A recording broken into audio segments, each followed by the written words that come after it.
Poncijus Pilotas stovi priešais žmogų, kurį netrukus pasiųs mirti ir paklausė, o kas yra tiesa.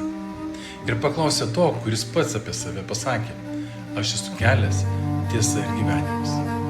Štai tikroji ironija. Žmogus turintis valdžią spręsti, kam mirti, o kam išgelbėti gyvybę, nesugeba atpažinti tiesos, stovinčios tiesiai prieš jo akis.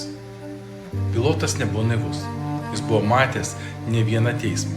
Buvo girdėjęs ir melo, ir tiesos, taip susipynusių tarpusavyje, kad kartais buvo sunku atskirti vieną nuo kito. Tačiau tą akimirką jis neieškojo atsakymų. Jis tik uždavė klausimą, nuleido akis, nusiplovė rankas ir paliko tiesą stovėti priešai save neatpažintą. O kiek kartų mes patys taip elgiamės?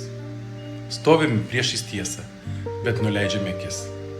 Klausime, kas yra tiesa, nors iš tikrųjų bijome pripažinti, kad ji jau seniai kalba mūsų sąžinėje. Kartais patogiau kelti klausimus, negu paklusti atsakymui. Patogiau diskutuoti apie tiesą, negu nusilenkti tam, kuris yra tiesa. Jėzus niekada nesakė, kad jis turi tiesą. Jis sakė, aš esu tiesa. Pilotas prieš 2000 metų paliko šį klausimą kaboti ore. O jūs, ar jau atsakėte?